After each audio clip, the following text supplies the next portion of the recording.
இந்த நாளுக்கான கர்த்தருடைய வார்த்தை 2 நாளாகமம் புத்தகம் 19ஆம் அதிகாரம் 11ஆம் வசனம். இதில் யாருடைய ஒரு காரியம் வருதுன்னா, யோசபாத் ராஜாவினுடைய காரியம் தான் இதில் இருக்குது.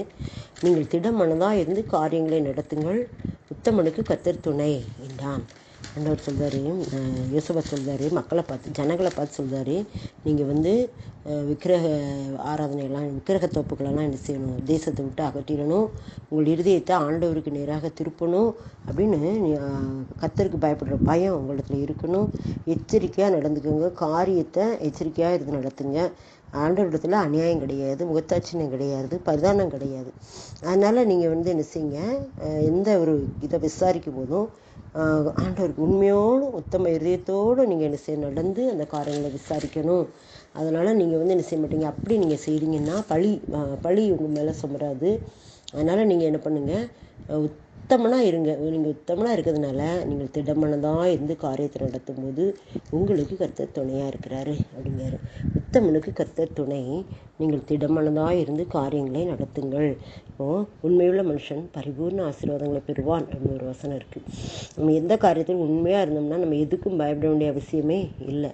நம்ம ஆண்டுகிட்ட போகும்போது நம்ம சாத்தான் நம்ம குற்றப்படுத்த முடியாத அளவுக்கு நம்மிடத்துல சரியான நடவடிக்கைகள் இருந்ததுன்னா அவர் நம்ம என்ன செய்வார், உத்தமனுக்கு கர்த்தர் துணை என்று சொல்லி நம்மை தேற்றுவார். நீங்கள் திடம் மனதாக இருந்து காரியங்களை நடத்துங்கள், உத்தமனுக்கு கர்த்தர் துணை. அப்படிதான் அந்த இதுக்கு முந்தின அதிகாரத்தில் கூட யோசபாத் ராஜா யுத்தத்துக்கு போவாங்க, இஸ்ரேல் ராஜாவும் யுத்தத்துக்கு போவார்.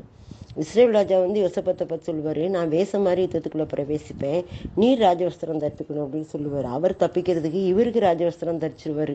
ஆனால் அந்த நேரத்தில் பார்த்திங்கன்னா வேற வேஷம் மாதிரி போனாலும் கூட ஒருத்தர் நினையாமல் ஒரு வெள்ளை நாணயட்டு தான் அது இஸ்ரேல் ராஜாவுடைய சந்துக்கள் இடையில போய் பட்டுது. ஆனால் யோசபாத் ராஜா தப்பிச்சிருவார். காரணம் என்ன அப்படின்னா, உத்தமனுக்கு கர்த்தர் துணை. நம்ம சில காரியங்களை செய்யும்போது கரெக்டாக ஆண்டவருக்கு நேராக உண்மையாக நம்ம செய்யும்போது அதில் கர்த்தர் நம்மோடு இருந்து நம்ம காரியங்களை நடத்துவார் என்று சொல்லி இந்த வசனம் நமக்கு சொல்லுது. அதான் நீங்கள் திடமனதாக இருந்து காரியங்களை நடத்துங்கள், உத்தமனுக்கு கர்த்தர் துணை. எந்த காரியம் செய்தாலும் நம்ம கரெக்டாக ஆண்டவருக்கு நேராக நேரஸ்தராக உத்தமனாக உண்மையாக இருக்கும்போது அந்த இடத்துல கர்த்தர் நமக்கு துணை செய்கிறார். அதுதான் அந்த வசனம். நீங்கள் அப்போ நம்ம திடமனதாக இருக்க முடியும், காரியங்களை சரியாக நடத்த முடியும். நீங்கள் திடமனதாக இருந்து காரியங்களை நடத்துங்கள், உத்தமனுக்கு கர்த்தர் துணை. இவ்வளோ ஒரு பெரிய கிருபை பார்த்தீங்களா. ஆண்டவர் இந்த வசனத்திற்கு நம்மோடு பேசுகிறார். நாமும் நம்முடைய காரியங்களை உத்தம உண்மையுமாக இருக்கும்போது கர்த்தர் நம்மோடு இருந்து காரியங்களை நடத்துகிறார். நமக்கு ஒரு